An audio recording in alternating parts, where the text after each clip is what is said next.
Manifestement, il y a quelque chose d'inspirant musicalement dans l'ivresse. Assez pour qu'on dise que chanter et boire un coup, c'est intimement lié. Et pas juste dans les karaokés.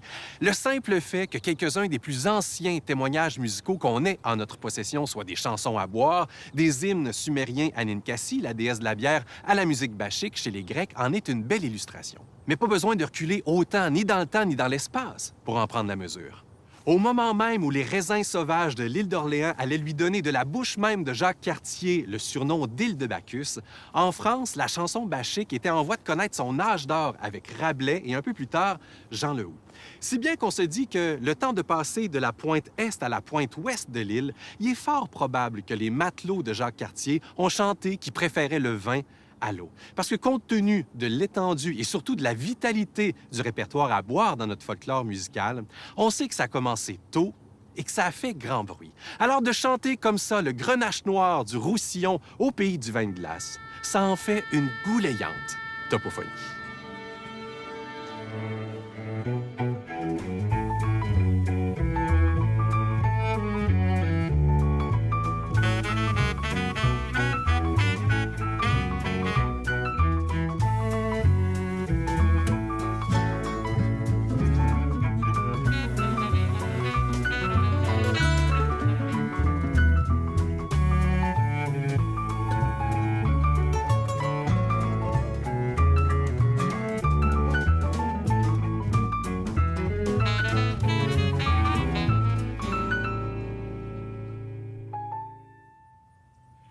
Si on la considère aujourd'hui indissociable de la musique traditionnelle vocale, à cause de ses références érudites au classicisme et aussi dues à la rareté et au coût prohibitif du vin, contrairement à la chanson paillarde, la chanson à boire a longtemps été une affaire de nobles lettrés et de membres du clergé. Des moines sur le party. D'ailleurs, c'est dans une abbaye bénédictine d'Allemagne qu'on a retrouvé les Carmina Burana, un manuscrit de la première moitié du 13e siècle qui comporte ce qui serait la plus vieille collection de chansons à boire qu'on ait retrouvée jusqu'à présent. Du côté du répertoire français, le plus vieux, c'est le manuscrit de Bayeux, un recueil d'une centaine de chansons normandes du 15e siècle, collectées pour le duc de Bourbon qui, avouons-le, a un nom qui nous incite à lever le coude. Et comme ce manuscrit-là est contemporain à la découverte moderne du Canada, c'était pour nous une évidence de faire appel à l'ensemble J'ai pris amour qui se consacre au répertoire du Moyen Âge et de la Renaissance sur instruments d'époque pour en interpréter deux extraits sur les magnifiques terres du vignoble Île de Bacchus. Mais avant de se rincer les oreilles, comme on est en terreau fertile pour Catherine Ferland, notre historienne en résidence, petite histoire de la boisson sur notre territoire. Si les récits bibliques nous ont longtemps laissé entendre que Noé avait été le premier vigneron, l'histoire nous a toutefois depuis démontré que bien avant le déluge, l'humain vinifiait le raisin. Si la fermentation spontanée possible du raisin a pu rougir les joues des premiers hommes, c'est habituellement les Georgiens du Néolithique que les historiens considèrent comme les premiers à avoir domestiqué et vinifié la vigne. Puis après avoir gagné notamment l'Irak, l'Iran, le Liban, l'Égypte, la Syrie et même l'Inde et la Chine actuelle, c'est au milieu du 3e millénaire avant les noces de Cana que la culture de la vigne et du vin va rejoindre l'Europe de l'Ouest depuis la Crète et la Grèce, propulsée par le commerce maritime de la Méditerranée. Au gré des connaissances acquises et des percées techniques, la viticulture en viendra à connaître son apogée vers la fin du Moyen Âge, alors que le divin nectar remplace la bière, le cidre et même l'eau sur les tables tant des paysans que des rois. À partir du 16e siècle, les colons anglais et espagnols vont importer de nouvelles grandes régions viticoles de l'Australie à l'Afrique du Sud, en passant par le Chili et la Californie. Mais en Nouvelle-France, notre climat impitoyable retarde le développement des vins d'ici. Reste qu'avec, en 2021, près de 150 vignobles et une production annuelle qui dépasse les 2,5 millions de bouteilles, c'est bien que tout n'était pas perdu.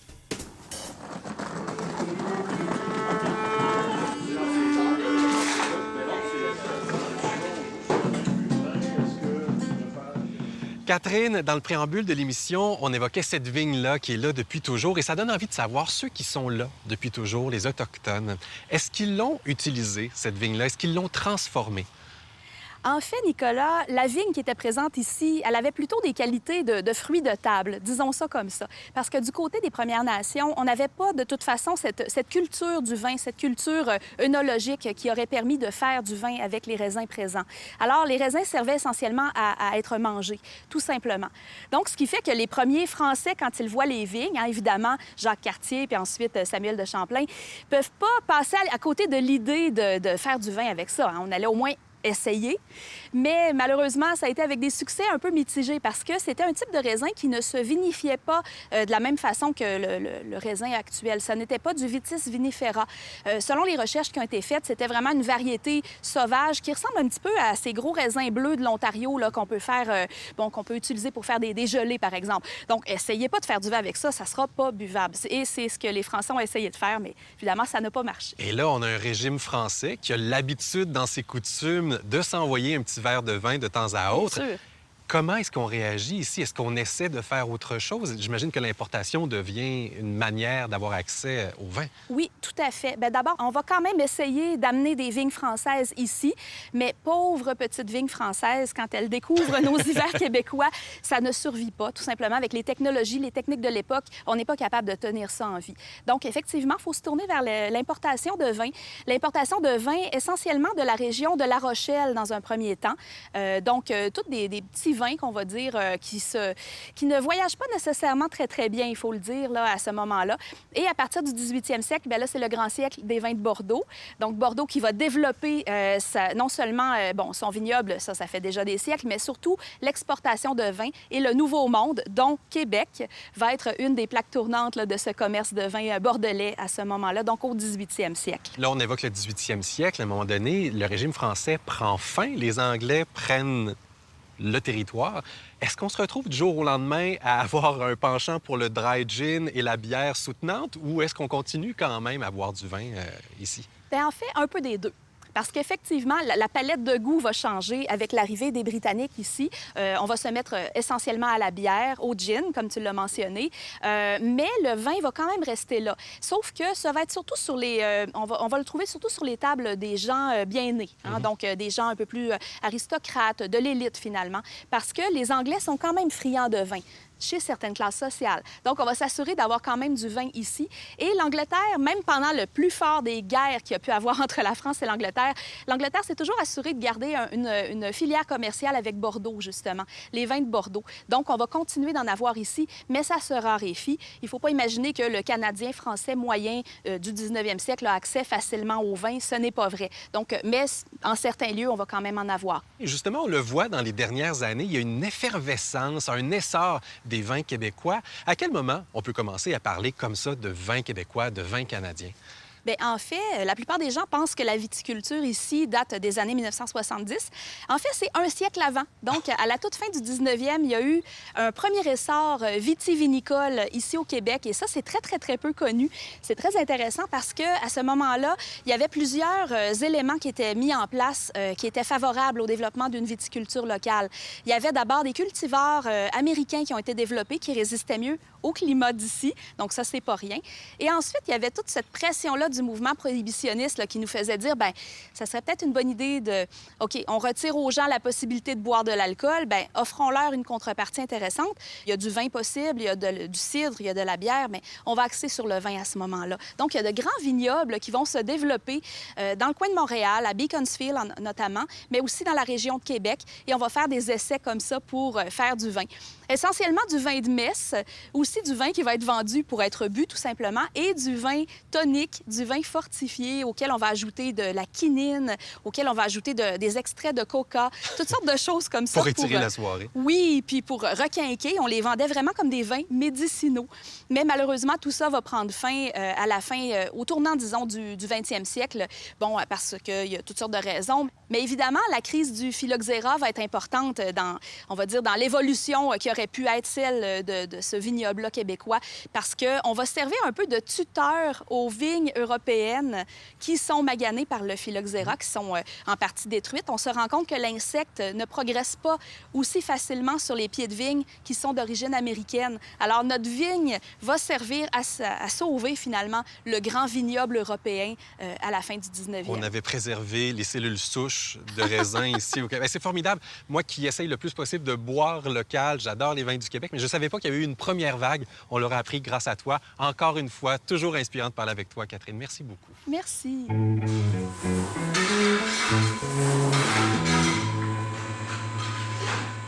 Carole, aussitôt qu'on jette les yeux sur le vignoble, on a envie de savoir son histoire au grand complet. Mais avant, il y a une chose qui nous intrigue encore plus. Qu'est-ce qui vous a mené à vouloir devenir copropriétaire avec votre conjoint Steve du vignoble Île de Bacchus? C'est un coup de cœur, ça, là. Oui, oui, c'est vraiment un coup de cœur. Lorsqu'on est venu ici, en fait, en 2013, en fait, avec les enfants, un petit voyage en famille, on a débarqué ici, en fait, au vignoble Île de Bacchus, puis on a tombé en amour, on a tombé sur le charme du vignoble. Et en fait, on a approché les propriétaires, on a envoyé une petite lettre et 3 ans plus tard, ils nous ont rappelés pour savoir si on était toujours intéressés à l'achat de la propriété. C'est quoi cette propriété-là qui est à vous maintenant? Quelle est son histoire? Bien, en fait, l'histoire, bien, ça a commencé en 1982. En fait, M. Bouchard a décidé de planter de la vigne à l'avant de la maison. Et M. Bouchard a décidé de se lancer dans la vinificulture. Et d'année en année, bien, en fait, c'est devenu un beau jardin. Et maintenant, on a environ 25 000 pieds de vigne là, qu'on cultive là, par année. Qu'est-ce que vous cultivez exactement ici comme raisin? Bon, on a pas mal sur les hybrides.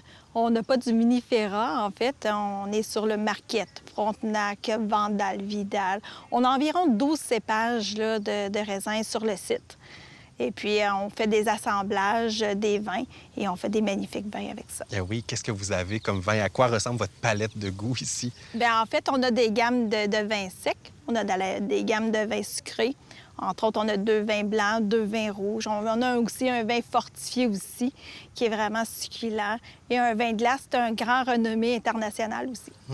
C'est donc toute une expérience qu'il y a derrière cette vinification-là, parce que c'est l'un des plus vieux au Québec. Oui, le 3e, entre autres. Quand même, c'est pas banal. Puis là, c'est ça. On avait une équipe en arrière de nous. On a l'agronome, le chimiste, entre autres, un maître déchets qui est avec nous, M. Ferland. Puis tout, on a eu une belle équipe qui nous a entourés pour l'éducation, parce que nous, on connaissait à peine là, la vigne. Et puis, ça s'apprend quand même très bien. Fait qu'on s'est lancé là-dedans. C'est un peu... Faut pas être un peu fou, là, pour se lancer là-dedans. Mais c'est vraiment un beau rêve, mais qui est quand même la réalité. Bien, cette folie-là, cet amour-là, on la sent, on la voit et on la goûte aussi. Oui, santé, longue vie à l'île de Bacchus. Merci de nous accueillir comme ça aujourd'hui. Plaisir.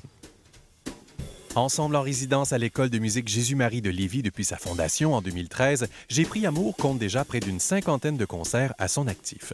Dirigé par Michel Parent et Richard Pajot, entre autres formés auprès de la San Francisco Early Music Society et de la Boston Camerata, son répertoire varié, puisé dans toute l'Europe, revisite les plus sublimes mélodies du Moyen Âge, de la Renaissance et de l'époque baroque.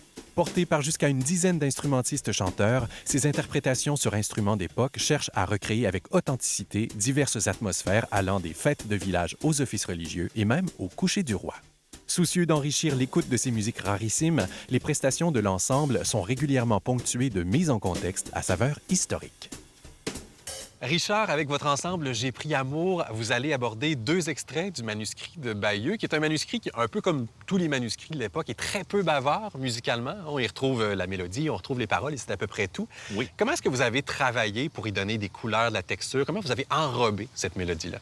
Bien, moi, je suis parti, bien sûr, avec la mélodie existante, qui est une mélodie qu'on appelle un ténor dans ce cas-là.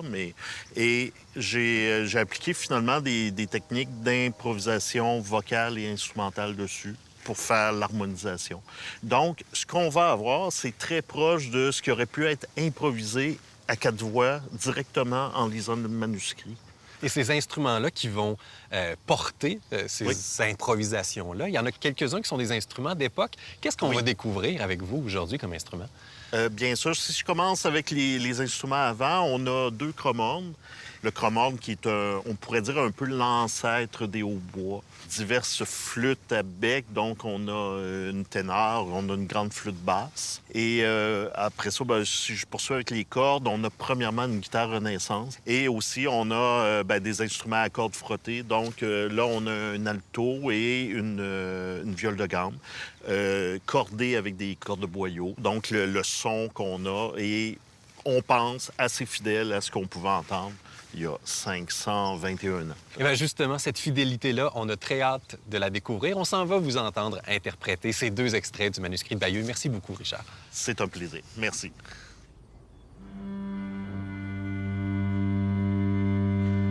Buvons ma commère, nous ne buvons point. Ils étaient 3 dames d'accord et d'appoint. Disant l'une à l'autre, nous ne buvons point. Buvons ma commère, nous ne buvons point. Buvons ma commère, nous ne buvons point. Il y vint un rustre à tout en pour servir les dames très bien à point. Buvons ma commère, nous ne buvons point. Buvons ma commère, nous ne buvons point. Se dirent les dames, c'est bien notre point. Fais souvent le char, ne feignons point. Buvons ma commère, nous ne buvons point.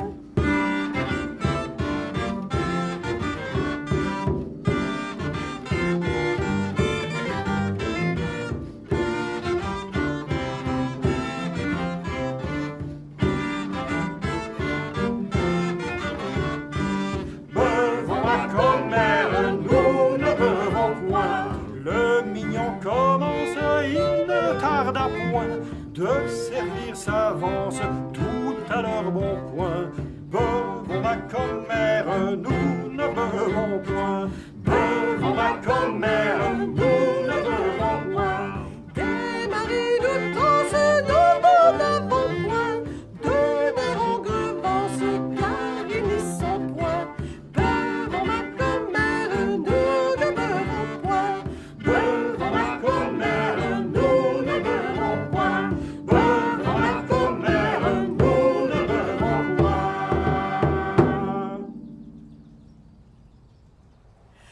Bon vin, je ne te puis laisser, je t'ai m'amour donné.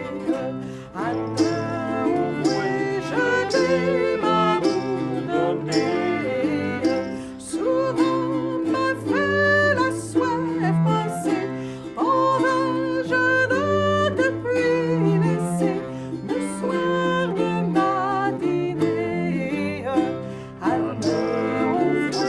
le soir de matinée. Tu es plaisant à l'emboucher, j'aime ton laviné. À l'envouer, j'aime ton laviné. Je prends plaisir à te bercer, tu es plaisant à l'emboucher tout au long de l'année. À l'envouer tout au long de l'année. Sous la table m'a fait coucher, mais 2 fois cette année. À l'envouer, mais 2 fois cette année. Et si m'a fait dormir enflé, sous la table m'a fait coucher toute nuit à l'idée. À l'envouer, toute nuit à l'idée. Et ma robe à 2 déjouée, maintes fois cette année. À l'envouer, chanter maintes journées. À la à deux déjouer, passer ma destinée. À deux on vouait passer ma destinée.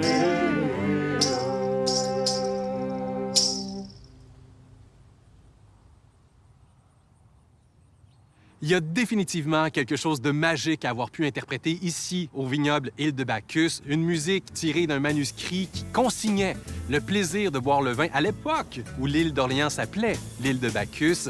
En même temps, c'est une magie contrôlée parce que c'est exactement ça, le concept de notre émission. On espère d'ailleurs qu'elle vous a plu et on se dit à très bientôt pour une autre topophonie comme celle-ci. OK, on fait une autre. Bacchus assis sur son tonneau m'a défendu de boire de l'eau. Bacchus assis sur son tonneau m'a défendu de boire de l'eau. Ni de puits, ni de fontaine, c'est du vin nouveau, il faut vider les bouteilles. C'est du vin nouveau, il faut vider les pots. Yeah! All right, on le fait.